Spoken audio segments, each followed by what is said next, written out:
Salutations to those who are young and young at heart. Oremi, Madamfo, Enyi, Salam alaikum. Hola, buena gente. Bonjour, legend. Linja, Dumelang, Murigaboto, Muliwanji, Murigaboto, Makadini, Karibu, Mwakaitawani, Munotambere. Welcome to Blackview SDA online platform. This is a place where your soul will find rest. Did you know every Wednesday and Friday at 6:15 p.m. we have consistent midweek prayers? Not only that, during the day from Monday to Friday, if you need a soulful song, please tune into our platform and indeed you'll find rest for your soul. On Sabbath, which is Saturday, we have services from 8:30 right up to 6 p.m. What do you expect to find? We have got the church at study, Sabbath school, music, it's story time. Even our little ones, the children, will find solace on Blackview online worship platforms. Yes, not only are they going to receive a powerful sermon for them, but including the songs, and they'll sing the songs of Zion in the comfort of your home. Yes, you are waiting for the power hour as we receive the beautiful words, the wonderful words that come from the Word of God. In the afternoon, we have got powerful discussions, not only for the young, but even for the old, as we prepare this journey on this planet Earth before the sundown. Yes, there is a sermon that will usher you into the new week as you listen to God speak to you. What are you waiting for? Tell your friends about it. Don't forget to join us on YouTube and Facebook.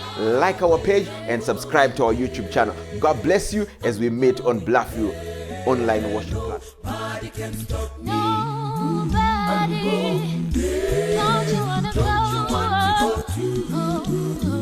I'm going there. Nobody can stop me. Tenzi mucha zwano imba shepa mangwa nani dino namata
Kwazwai wana wa Mwari ndoko kwa Saimose mustera Jesu, amen. Toda kutenda Mwari mangwanana nasi tichimutenda zvakare nerimwe vhiki remabasa ratotanga iko zvino mangwanana ano. Toda kumutenda nekutichengeta kwaari kutiita kana tiri kutoteverera nekuteerera kuchirongwa ichi kuratidza kuti Mwari ari kutichengeta. Vamwe tinogona kunge tiri kuteerera tiri munzvimbo dzakasiyana, muzvimiro zvakasiyana, vamwe pada tiri kutorwara, vamwe tiri kunetseka nezvakasiyana-siyana. Asi chikuru chatiri kufana kutenda nacho Mwari pamangwanana ano, kumutenda nekuda kwechipo cheupenyu, kumutenda nekuti tiri vapenyu. Kunyangwe zvinonetsa nezvinorema zvingauya, zvingatibata, zvingatiremera, rangarira chipo cheupenyu ndo chipo chikuru chatinacho pamangwanana anhasi. Saka mangwanana ano nevhiki ino, regai ndikukokei kuzvidzidzo zvatiri kuda kuwana kubva mubhaibheri, mushoko raMwari. Zvikuru takanangana nekudzidza kubva kuvanakomana vaJakobho. Toda kuwana zvidzidzo kubva kuvanakomana vaJakobho, lessons from the characters of the sons of Jacob. Rangarirai, Jakobho ndiye uya wakavimbiswa naMwari kuti iwe uchava baba vemarudzi. Mwari ndo kumukomborera nevanakomana vaisvika 12, 12 sons. Munorangarira vamwe vacho ndo vana Reuben, vana Simeon, vana Levi, vana Judah, vana Benjamin, vana Joseph, vana Dan, ndo vamwe vevana 12. Ndangoti tidzore pfungwa dzedu tirangarire kuti tiri kutaura nezvani. Saka toda kuti timbowana zvidzidzo zvatingawana kubva paunhu hwevanakomana 12 ava vaJakobho, characters of the sons of Jacob, kuti angatidzidzisawo chii, ndezvipi zvatingadzidza mukurarama kwedu. Pada nekuda kwekuti tine nguva pfupi muvhiki ino, tinogona kusazobata vese vari 12. Tichanhonga pano nepapo, pano nepapo, tichienda takadaro tichidzidza zvidzidzo zvakadaro. Saka muzuva ranhasi, muvhuro zuva rekutanga, regai ndikukokei kubhuku yaGenesis chapter 49. Now Genesis chapter 49 ndi Jakobho apo akange akusvika pamazuva ake ekupedzisira eupenyu. Jakobho akundosvika pakuzondozorora, pakuzondofa. Anodedza vanakomana vake vose kuti avaropafadze. Mukaiverenga pana vhesi ya 1 Genesis chapter 49, Bible rinoti zvino Jakobho wakadana vanakomana vake akati, vunganai ndikuudzei zvamuchaitirwa namazuva anotevera. Vunganai munzwe imi vanakomana vaJakobho. Saka Jakobho anodedza vanakomana vake vose voungana achivapa ropafadzo umwe chete neumwe. Muchaona nekucherechedza kuti kuropafadzwa kwavaitwa vanakomana ava kwaienderanawo zvakare neunhu hwavakanga varatidza muupenyu hwavo. Kwaitangira pamacharacters eupenyu hwavo, kuti Reuben akanga ari mukomana akaita sei, ko Simeon akanga akaita sei, ko Dan akanga akaita sei, ko Joseph akanga akaita sei, ko Benjamin akanga akaita sei. Saka unhu hwavo pakukura kwavo, macharacters avo ndiwo akava pekutangira kuti Jakobho ape maropafadzo kuvanakomana vake. Asi achizoenderera mberi, muchaona kuti Jakobho akanga akagarwa nemweya waMwari, mweya wekuprofita. Saka mukutaura kwake aitsanangurawo zvakare zvakanga zvichazova vanakomana vake uye nerudzi rweumwe neumwe wavo. Saka akange zvakare achitaura ari pasi pemweya wekuprofita, pasi pemweya wechiprofita, achitsanangura kuti Reuben nerudzi rwaRubheni rwakange ruchazodii, ko Simeoni naLevhi vachazodii, ko Judha zvichazovei. Anga achitaura zvakare ari pasi pemweya waMwari, mweya wekuprofita. Saka ndo panotangira Jakobho kubva achipa mazvikomborero kuvanakomana vake. Saka mangwanana anhasi, regai ndikukokei kumwanakomana wekutanga wandoda kuti tidzidze nezvake. Toda kubva tatangira padangwe racho rinonzi Reuben. Tisati tapinda munyaya yaReuben, ngatitinzinei tinamati. Baba muri kumusoro kudenga, tinokutendai pamangwanana anhasi, marara makatichengeta, matipa vhiki itsva yemabasa. Titungamirei muvhiki ino, apo takunzwa shoko renyu, tauraiwo nesu, mutiswededze pedyo nemuchinjikwa wenyu. Uyu ndo munamato wedu muzita raJesu Kristu. Amen. Amen. Mangwanana ano, regai ndikukokei kumusoro wenyaya unoti haiperi yakadaro. Haiperi yakadaro. Genesis chapter 49. Genesis chapter 49 ndichaverenga pano vhesi ya 3 na vhesi ya 4. Ndi Jakobo akukomborera mwanakomana wake wekutanga, akupa maropafadzo kumwanakomana wake wedangwe. Anotaura pa vhesi ya 3 na vhesi ya 4 achiti, Reuben, iwe uri dangwe rangu, simba rangu, nokutanga kwesimba rangu, vukuru bwokukudzwa noukuru bwesimba.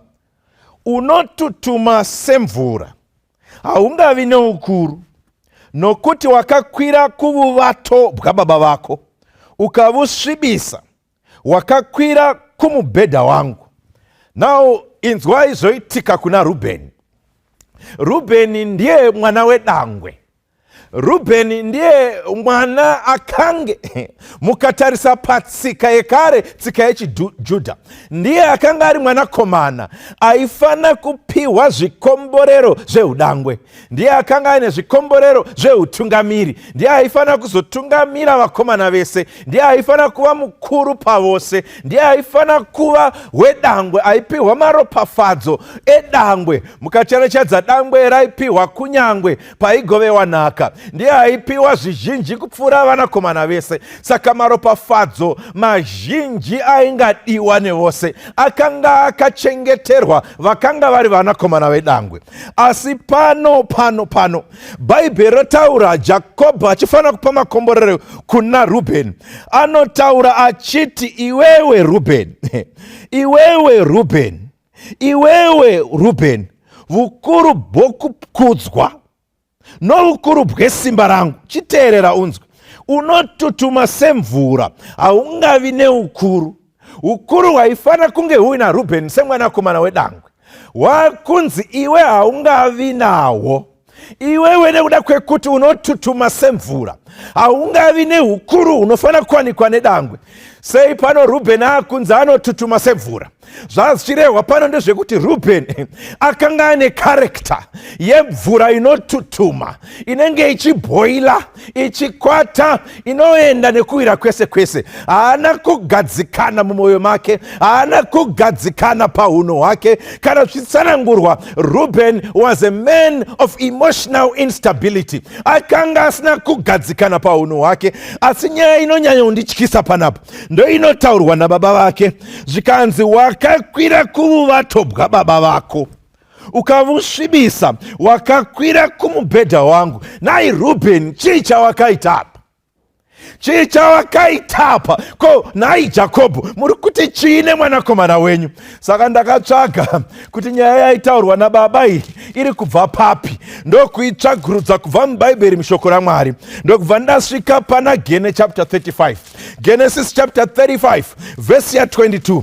Bhaibheri rinotsanangurwa chivi chakaitwa naRubeni chaita kuti baba pamusoro pekuti vape mwana maropafadzo vanomupa anenge matuko. Instead of blessing Reuben, Reuben is being cursed. In place of blessings, Reuben is getting cursings. Ari kutukwa yakadaro. Ukauya neni pana Genesis chapter 35 vhesi ya 22. Bhaibheri rinoisa pachena zvakaitwa naRubeni. Robva rati, zvino Israeri agere munyika iyo, Rubeni akandovata naBhiriha murongo wababa vake, Israeri akazvinzwa.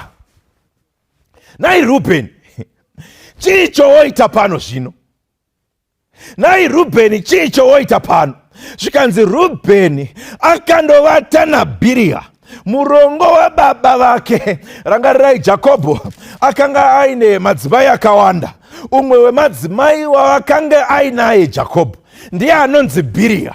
Saka Bhiriha akanga ari mainini vaRubeni. Bhiriha akanga ari umwe wevakadzi vaJakobho. Asi Bhaibheri roti Rubeni ndokuenda ndokundovata naBhiriha mukadzi wababa vake, mainini vake. Tingangozvitsanangura mutsika yedu yanhasi, Rubeni akavata namai vake. Tisati ndakamboona zvakadai. Kana paine kunonzi kukanganisa, ndo kunonzi kukanganisa kunoshooreka. Hapana chinonzi chituko chingapfuurwa chakaitwa naRubeni, chinotukisa nekunyangadza nekunyadzisa Mwari nezvaakaita kundovata nemukadzi wababa vake. Saka Reuben haana kukanganisira Mwari bedzi, akakanganisira kunyangwe nababa wake. Kunyangwe Reuben akaita chivi cheupombwe chekundovata naBhiriha. Zvakaitwa pano zvinopfuura upombwe. Hapana chingaitwa chingashoreka nekushoresa sekundovata nemudzimai wababa, sekundovata namai nini mudzimai wababa, kuvata namai vako here nai Reuben. Ndokundovata namai vake. Saka chaaingoreva nechaaiudza baba wake Jacob, Reuben aingoreva kuti baba, ini ndindatopa nyanga, ndindato baba, imi kana mangofa ndini ndakutoita take over. Hapana, ndakutotora kunyangwe nemadzimai enyu nanamai vangu, ndindato murume wavo. Ndo zvaingorehwa naReuben nezvaakaita zvikuruzvi. Nai Reuben, ungaite zvakadaro seiko? Nai Reuben, ungaora kusvika pakadaro seiko? Nai Reuben, ungasviba kusvika pakadaro seiko? Regai nitaure nesu hamawadikani.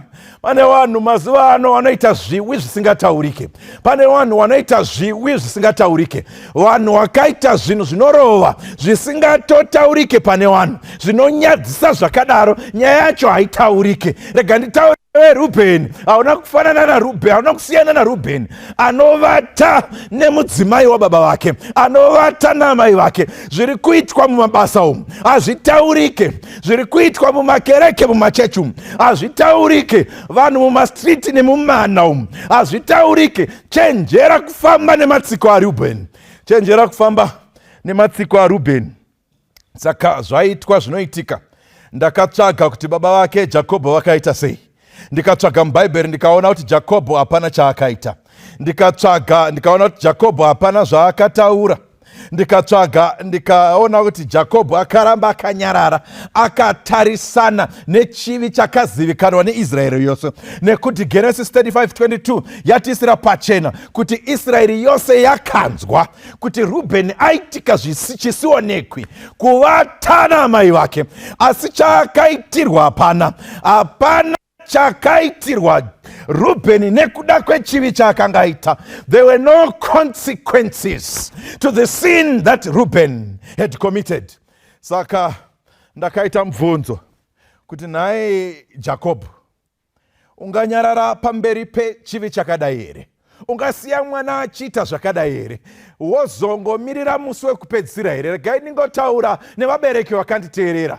Pamwe pacho rumwe rwatiri kuti rudo kuvana vedu haruzi rudo rwekunyarara pamberi pevana vedu vachiita zvinonyadzisa mutsangano, vachiita zvinonyadzisa mumhuri, vachiita zvinonyadzisa mumana nemumaraini, vachiita zvinonyadzisa kwese kwavari. Tinoramba takanyarara sana mai, tinoramba takanyarara sana baba. Regai nditaure nemi vana baba nanamai. Zvasvika nguva yekumira panzvimbo yedu sevabereki. Vana vanodzorwa muzita raJesu, vana vanodzorwa neshamu muzita raJesu kana vaita zvisingaitwi neshoko raMwari. Saka nyaya yaReuben inonyararwa, nyaya yaReuben inonyararwa. Asi regai ndikuudzei vana vaMwari, hakuna chivi chinoitwa chinonyararwa nekusingaperi. Hakuna chivi chinoitwa chinonyararwa nekusingaperi. Haiperi yakadaro. Hakuna nyaya dzedu dzinopera dzakadaro. Pane dzimwe dzakaitwa dzikasatozivikanwa. YaReuben yakatozivikanwa neIsraeri yese. Pane vakaita dzisingazivikanwe, dzisina kana anoziva. Regai ndingokuzivisai, haiperi yakadaro. Hakuna nyaya inorova yakadaro. Mhosva hairovi vakuru vakataura. Haiperi yakadaro. Saka yakati yasvika nguva yekuti Jakobho akundofa, akundosvika pakupa makomborero kuvana vake. Ndo patinondosangana nayo pano pana Genesis chapter 49 achitsanangura pavhesi ya4. Jacob paari kufanira kukomborera mwana kupiwa chinenge chituko, zvikanzi unotutuma semvura, haungavi neukuru, ukuru hwake ndo paunotorwa. Nekuda kwekuti akanga asina hunhu hwaigadzikana, hwaikwanisa kumira zvaingoda moyo wake ndo zvaiita. Handizivi kuti Reuben ndiye aida Bhiriha here, handizivi kuti Bhiriha ndiye aida Reuben here, handizivi kuti vakadanana here, hameno kuti Bhiriha akabata chibharo here. Bhaibheri haritisiri pachena, asi chandoziva Reuben aifanira kuita zvaakaita. Saka akanga aine chimiro chaitutuma semvura, chaisagadzikana. Saka nekuda kwekudaro Jakobho haana kupa makomborero kumwana wake wedangwe. Zvikanzi iwewe hauchazovi neukuru. You will no longer excel. Tabvisa udangwe hwako. Blessings udangwe abviswa. Makomborero udangwe wabviswa. Akakazi kekutanga mBhaibheri Mwari achita zvakadai. Regai ndikuudzei, Mwari haabatwi mutsika dzedu nemagariro edu. Mwari haararame mutsika dzedu nemagariro edu. Mwari ndiMwari, he lives outside our cultures. Anorarama kunze kwemaculture edu. Kunyangwe dangwe raririro raifanira kupiwa zvikomborero. Asi pano Mwari anochinja mutemo. Nekuti Mwari ndiMwari, Mwari haatongerwi. Anobvisa makomborero aifana kuenda kudangwe. Rega ndikuudze munhu waMwari, pane makomborero mazhinji akanga akaringana newe, awakanga wakagadzirirwa, akanga akangokumirira nekuti uri mwana waMwari. Asi unhu hwedu hunogona kutibvisira makomborero. Kaitiro kedu kanobvisa makomborero atakagadzirirwa. Unhu nemararamiro edu, nemaitiro edu, nematauriro edu, mavatiro edu, mapfekero edu, madyiro edu, anobvisa makomborero atakagadzirirwa naMwari.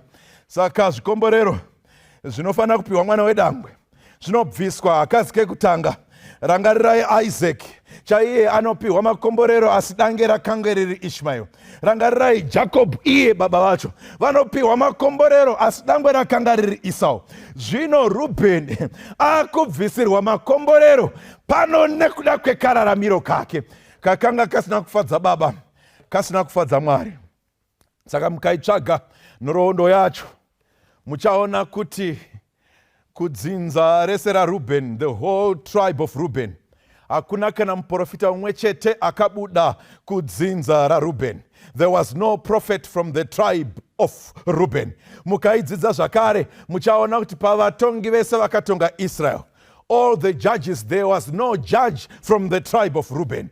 Mucharangarira zvakare mukaverenga mukatsvaga nekutsvagurudza, muchaona zvakare kuti there was no king from the tribe of Reuben. Hapana mambo umwe chete weIsraeri akabuda kubva kurudzi rwaReuben.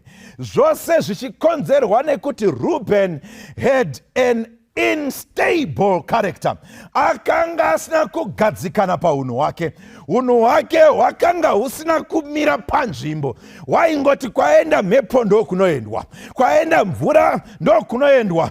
Nekuda kwekudaro makomborero anoashaya pakufa kwake. Haipere yakadaro munhu waMwari.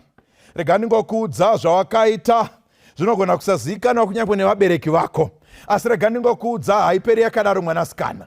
Pane vakaita zvinhu, vana vakaita zvinorova, nevari kutoita zvisingazivikanwi nana baba vavo, nezvisingazivikanwi nana mai vavo. Pane fodya nedoro riri kunwiwa zvisingazivikanwi nevabereki. Rega ndikuudze haiperi yakadaro. Pane vanasikana vari kuvata kusingazivikanwi nevabereki, kusingazivikanwi namai, nenhumbu dzakabviswa dzisingazivikanwi nemunhu. Rega ndingotaura haiperi yakadaro. Pana ana baba vari kuita zvisingazivikanwi nana mai kumba uku. Pana ana mai vanoitira vana baba zvisina anoziva. Regai ningotsanangura ningobuda pachena. Haiperi yakadaro nyaya yacho. Hakuna mhosva dzinopera dzakadaro. Kumabasa uku kune vakuru vemabasa vari kuita zvisingazivikanwi. Zvisingazivikanwi kunyange nevane mutemo, nevakuru vemutemo havazivi zviri kuitwa mumabhizinisi nemumabasa. Regai ningokubudirai pachena. SaReuben haiperi yakadaro nyaya yacho. Haiperi yakadaro. Makomborero mamwe aifanira kuva edu anobviswa nekuda kwaizvozvo. Regai ndikuudze kuti zvakaitirwa Reuben nesuwo zvinogona kuitikira kwatiri kana nyaya dzedu dzikasagadziriswa naMwari. Nyaya yacho haiperi yakadaro. Pane nzira imwe chete bedzi ingabatsira kuti nyaya dzedu dziperi. Inyaya yekudzoka kuna Jesu nemwoyo yakaperera. Nyaya yekudzoka kuna Mwari nemwoyo yakaperera. Bhaibheri rinozotiburitsira kuti Reuben akazova nenguva yekutsvagurudza mumwoyo make, nekutsvagurudza zvakanga zviri chimiro chake. There was a time of soul searching, a time of heart searching. Reuben akaziva kuti ndine chimiro chinongoenda kwese kwese. Akaziva kuti ndinongotorwa semvura inongopupuma nekuenda kwese kwese. azoziva kuti he was a man of unstable character. Anozvitsvagurudza kuti agadzirise unhu hwake. Kusvikira Moses achinyora, anoti let Reuben live and not die. Ndo zvinozopedzisira zvichitaurwa pamusoro paReuben. Let Reuben live and not die. Reuben ngaararame, ngaasafe. Ndo chikomborero chandiri kunamatira kuti chisare chinesu mangwanana nhasi. Dei ringava zita rako rinotaurwa kuti may Reuben live and not die. Dei ringava zita rangu rinotaurwa may Reuben live and not die. Tinogona kunge takaita zvikuru zvisingataurike. Let Reuben live and not die. Reuben ngaararame, ngaasafa. Asi regai ningotaurawo zvakare. Umwe upenyu hwedu tichararama nematuso ezvatakaita nekusingaperi. Reuben haana kuzowana nekudzorerwa udangwe hwake. Makomborero mazhinji akarasikirwa nawo. Asi mhedzisiro yandingada kuti ive yako ndeyekuti let Reuben live and not die. Kana iri yoshuwo yako kuti Lord, I want to live, I want to not die. I don't want to die, oh Lord. Handingafiri muzvivi zvangu. Nyaya yacho haingaperi yakadaro. Regai ndidzoke kwamuri. Kana chiri chidiso chako, kana chiri chidiso chako, panguva ino ndoda kuti tisvike pakunamata. Tinamatire Mwari kuti tisvikewo pakunzvera mwoyo yedu saReuben. Tisvike pakudemba patakarashika nekukanganisa. Tisvikewo pakunzi may Reuben live and not die. Kana chiri chidiso chako, ngatitsinzinei tinamate. Baba muri kumusoro kudenga, tinokutendai pamangwanana nhasi. Tokutendai nechidzidzo chatiri kuwana kubva kuna Reuben. Reuben akaita zvikuru zvakashata. Akakanganisira, akatadzira baba vake, akatadzira kunyangwe naMwari. Zvikomborero zvaiva zvake zveudangwe zvikaenda. Mwari, tinouya tichidzoka nemwoyo yakaputsika, tichibvuma kuti takakukanganisirai. Tiregerereiwo patakudarikirai. Tadzidza nhasi kuti hapana nyaya inopera yakadaro. Hakuna zvivi zvisina kurevururwa zvinongoenda zvigoerera zvakadaro. Pane musi watichawana mubayiro wedu. Pane musi watichapiwa mubayiro yemabasa edu. Asi Mwari, tiregerereiwo saReuben akasvika pakuzvinzvera mwoyo.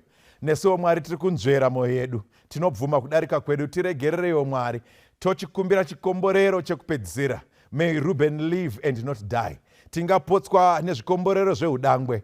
Izvo zvingaenda, asi Mwari chatinotsvaga kurarama. Pamusi wamuchauya motora vakaita kuda kwenyu. Tinotsvaga kurarama pazuva rekupedzisira. Tingarasikirwa nemakomborero epane rino pasi, asi Mwari hatingadi kurasikirwa neupenyu husingaperi. Ndo watinonamatira pamangwanana ano. Maita henyu Mwari nekuti mataura nesu. Maita henyu Mwari magamuchira kurevesa nekutendeuka kwemwoyo yedu.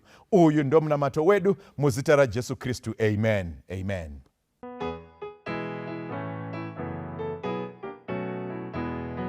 Ndafamba kure kumbusha tenzi ndotoka, ndakaita zvakaipa tenzi ndotoka kumbusha zvekusafamba, tambanudzai maoko tenzi ndotoka, ndarasa makore mamwe tenzi ndotoka, ndopinduka nemasodzi tenzi ndotoka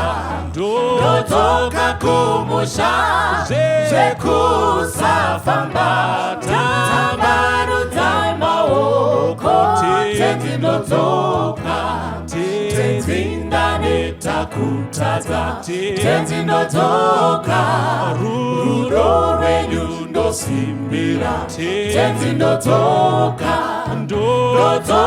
kumusha zvekusafamba, tambanudzai maoko tenzi ndotoka, rusimbiro rwangu rwega tenzi ndotoka, kuti Jesu wandifira tenzi ndotoka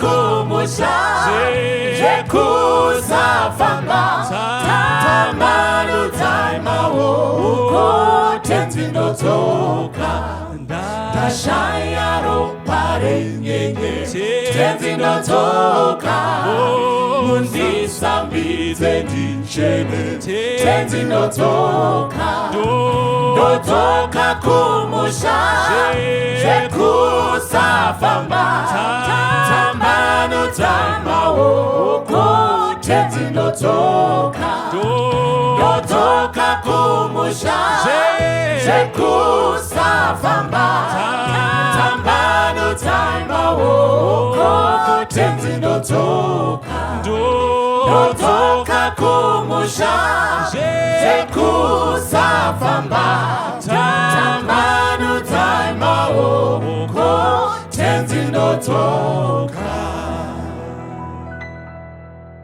Tenzi kozowarini Musati mashika Moyo yedu yaneta Nekuvumirira Yowarini yonguwa Inopenya kwazo Kupenya kwembirine Kuonekwa kwenyu Kozowarini tenzi Mubude kumusha Matonono katenzi Bamwe bazokera Tenzi batendi benyu Bazarane zivi Bashoma bakamira Murufaro rwenyu Mutsanyi bakarara Chemanyi bamuke Banoyeranga bati Tenzi aswedera Mwenje yenu ifute Chiuno zisungwe Bese bagazirire Kumuona tenzi Mutsanyi bakarara Chemanyi bamuke Banoyeranga tenzi aswedera Mwenje yenu ifute Chiuno zisungwe Bese